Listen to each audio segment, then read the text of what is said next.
Let me tell you about visceral fat because most people completely misunderstand belly fat, especially visceral belly fat.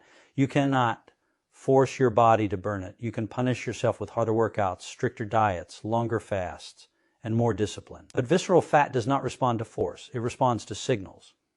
And the most powerful signals your body receives all day happen in the first 45 to 60 minutes after you wake up.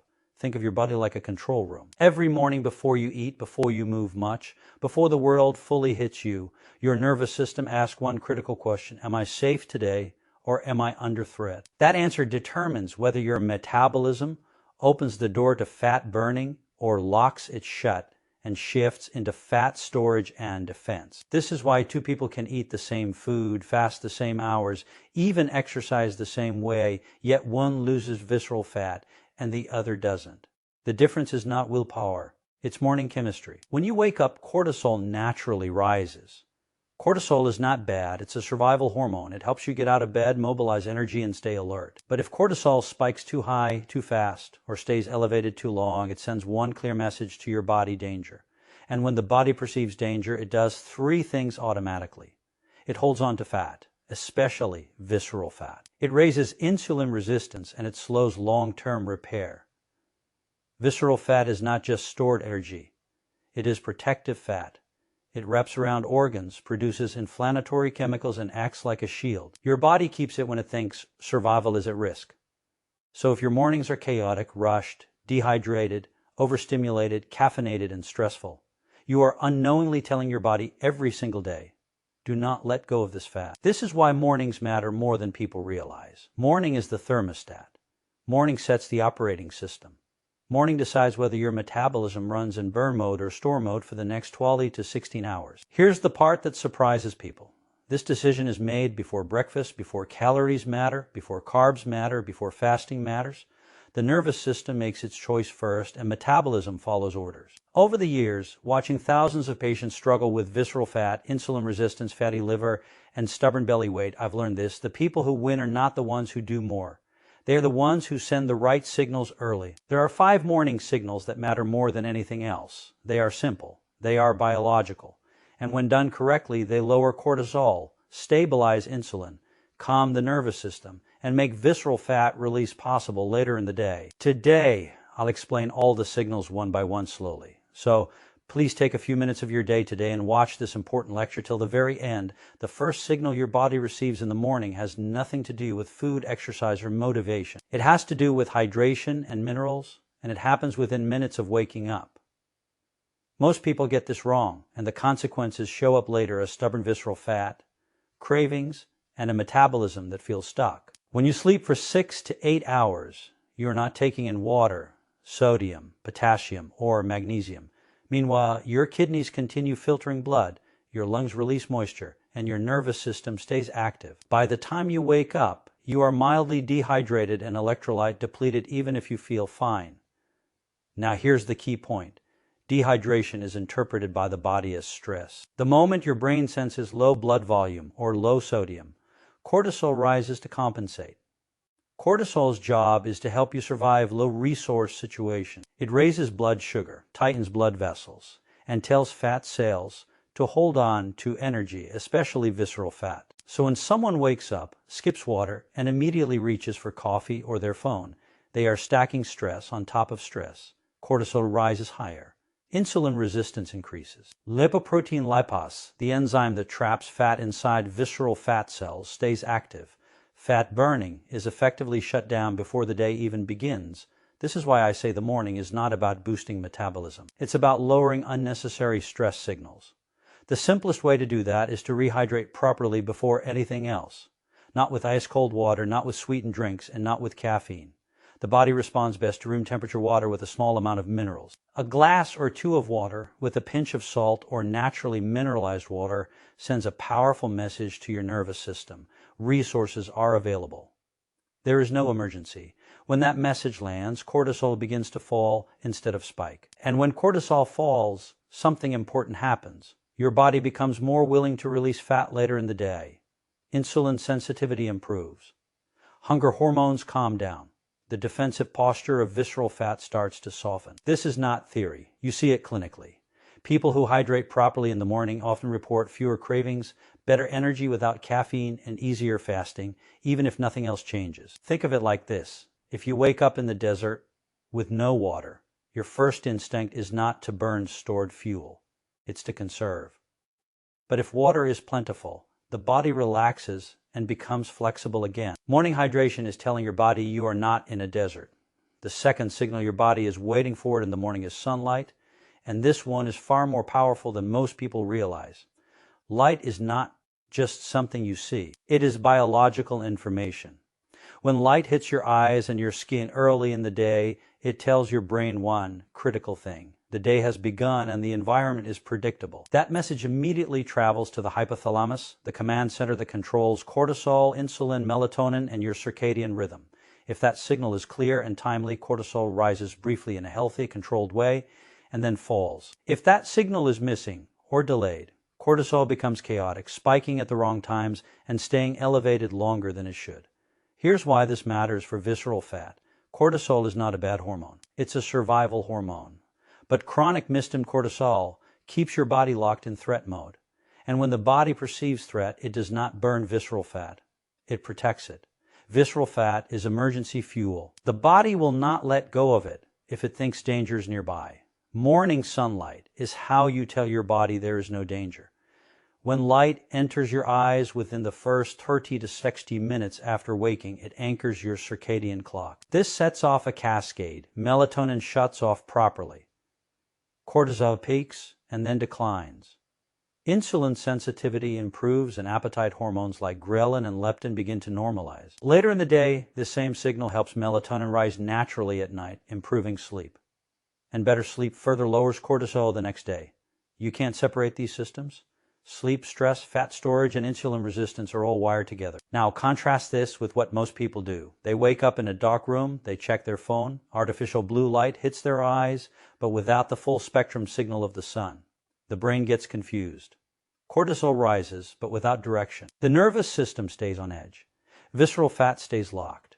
Even worse, scrolling through email or social media immediately activates the dopamine stress loop. The brain interprets novelty, comparison, and urgency as potential threats. Cortisol rises again.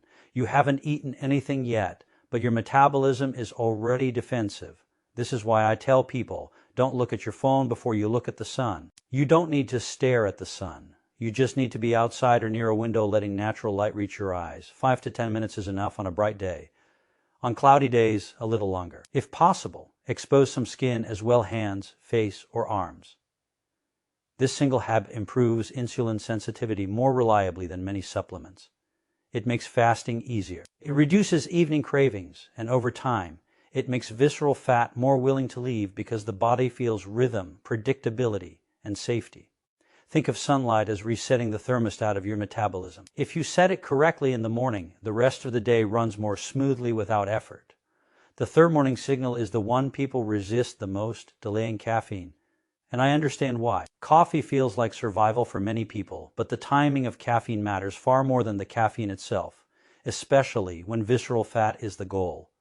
When you wake up, your body naturally produces cortisol. This is called the cortisol awakening response. It's supposed to happen. Cortisol helps you mobilize energy, raise blood pressure slightly, and transition from sleep to alertness. Under normal conditions, this cortisol peak is brief and then begins to fall within the first hour. If you add caffeine on top of that peak, you don't get more energy. You get excess stress signaling. Caffeine works by blocking adenosine, the molecule that tells your brain you're tired. But it also amplifies cortisol and adrenaline. If cortisol is already high, and in many people it is chronically high, adding caffeine immediately tells the body we are under threat and need to stay alert. That message directly interferes with fat release. Here's the physiology. High cortisol activates lipoprotein lipase in visceral fat tissue, the enzyme that pulls fat into storage and keeps it there. It also increases insulin resistance, especially in the liver. So even if you're fasting, your body behaves as if it needs to conserve energy, not burn it. This is why some people fast, drink black coffee immediately upon waking, and still struggle with belly fat. They're fasting, but their hormones are saying emergency. Now here's the good news. You don't have to give up coffee. You just have to respect timing. If you wait 60 to 90 minutes after waking, cortisol has already begun to decline naturally. At that point, caffeine no longer stacks stress. It enhances alertness without pushing the system into danger mode. The same coffee now feels smoother, fewer jitters, less anxiety, better focus, and importantly, less interference with fat burning. This delay also protects muscle. Chronic cortisol combined with caffeine and fasting can increase muscle breakdown in susceptible people, especially those under stress or under eating protein. By delaying caffeine, you reduce unnecessary catabolism while still getting the cognitive benefits later. What should you do instead during that first hour? Hydration, sunlight, calm movement. Let your nervous system settle into the day before you stimulate it. Think of caffeine like a volume knob, not an on switch. If the volume is already loud, turning it up doesn't improve the music. It creates noise. When cortisol is lower, caffeine works the way people expect it to. For those who truly feel unwell without immediate caffeine, green tea is often a better transitional option. It contains less caffeine and includes L-theanine, which blunts the cortisol response. But the goal remains the same. Don't spike stress before your body has stabilized. When you align caffeine with your biology instead of fighting it, fasting becomes easier, hunger becomes quieter, and visceral fat stops acting like protected territory. The fourth morning signal is movement, but not the kind most people think of. This is where a lot of well-intentioned people sabotage their own fat loss. They wake up already stressed, underslept, dehydrated, and then they force intense exercise, hard cardio, boot camps, or heavy heat, thinking they're burning fat. What they're often doing instead is teaching the body to defend it. In the early morning, your nervous system is still transitioning. Cortisol is naturally higher. Blood sugar is lower. Muscles and connective tissue are colder and stiffer. If you apply high-intensity stress at this moment, the body interprets it as threat, not training. Threat equals cortisol. Cortisol equals fat storage, especially visceral fat. This doesn't mean exercise is bad. It means timing and intensity matter. The goal of morning movement is not to exhaust yourself. It is to tell your nervous system, I'm safe, I'm mobile, and the environment is under control. Low-intensity movement does exactly that. A relaxed walk, light stretching, mobility work, yoga, or gentle bodyweight movements activate muscles without spiking stress hormones. This kind of movement improves insulin sensitivity by opening glucose transporters in muscle cells. It increases fat oxidation without triggering a cortisol surge. And it enhances lymphatic flow, which helps clear inflammatory signals associated with visceral fat. Think of it like warming up the orchestra before the performance. If you blast the drums before tuning the strings, everything sounds chaotic. But if you warm up slowly, the whole system plays better later. There's also a nervous system component that's often overlooked. Gentle movement activates the parasympathetic system, the rest and digest state. This shifts your body away from survival mode. When the parasympathetic system is active, fat release improves because the body no longer feels the need to hoard energy. This is why some people notice that their waist measurement drops more from walking than from aggressive workouts. It's not about calories burned. It's about hormonal permission. Hard workouts have their place, but later in the day when cortisol is lower, body temperature is higher, and glycogen availability is better. Morning is for alignment, not punishment. Another benefit of gentle morning movement is appetite regulation. People who move calmly in the morning often find that hunger is delayed naturally. Ghrelin, the hunger hormone, settles down. Fasting becomes easier without willpower. And when you do eat later, insulin response is smoother. Visceral fat is deeply tied to inflammation and stress signaling. You don't attack it away. You convince the body it's no longer needed. If you've been doing everything right but still can't lose belly fat, ask yourself this. Am I training my body to feel safe, or am I training it to brace? The fifth and most underestimated morning signal is dopamine control, and it may be the most powerful one of all. This is where modern life quietly destroys fat loss before breakfast even happens. The moment you wake up, your brain is in a highly plastic, suggestible state. Whatever input you give it first sets the emotional and hormonal tone for hours. If the first thing you do is grab your phone, emails, news, social media, messages, you trigger a dopamine spike followed by a crash. Dopamine is the anticipation neurotransmitter. It's not pleasure itself. It's the chasing of pleasure. When you overstimulate dopamine early, you create instability in the nervous system. Instability equals perceived danger. When the brain senses unpredictability alerts, bad news, comparison, urgency, it activates stress pathways. Cortisol rises, adrenaline rises, blood sugar rises, and once again, visceral fat gets the signal to stay put. This is why people who are disciplined with food and exercise still struggle with belly fat. Their nervous system is being hijacked every morning before their feet hit the floor. Early dopamine overload also disrupts appetite regulation. It increases cravings later in the day, especially for sugar and refined carbs. That's not a lack of willpower. That's neurochemistry. The brain is trying to restabilize dopamine by seeking quick rewards through food. When you delay phone use, even by 30 to 60 minutes, you allow dopamine to rise naturally through light, movement, and internal motivation. This creates a much more stable neurochemical baseline. Stable dopamine leads to stable insulin. Stable insulin allows fat release. Think of dopamine like fire. A small controlled flame warms the house. A sudden explosion burns it down. Morning phone use is an explosion. There's also a circadian rhythm component here. Cortisol has a natural peak in the early morning. That peak is healthy if it's smooth. But when you add digital stress on top of it, the peak becomes a spike. Spikes lead to crashes. Crashes lead to hunger, fatigue, and fat storage. Instead of checking your phone, do something boring and grounding. Sit in silence, stretch, walk outside, drink water. Let your thoughts wander. This tells your brain there is no emergency. And when the brain feels safe, the body releases stored energy. This is the core principle behind all sustainable fat loss. Safety precedes release. You cannot force visceral fat to leave through discipline alone. You have to remove the signals that told the body to store it in the first place. So now let's step back and connect all 5 signals. Hydration and minerals calm the stress response. Sunlight anchors your circadian rhythm. Delaying caffeine prevents artificial cortisol spikes. Gentle movement signals safety. Dopamine control stabilizes the brain. Together, these signals flip the body into a fat-burning state without effort. Now let me put this together into a simple, realistic morning routine. Nothing extreme, nothing complicated, just a sequence that aligns your biology instead of fighting it. Think of this as setting the thermostat for the day.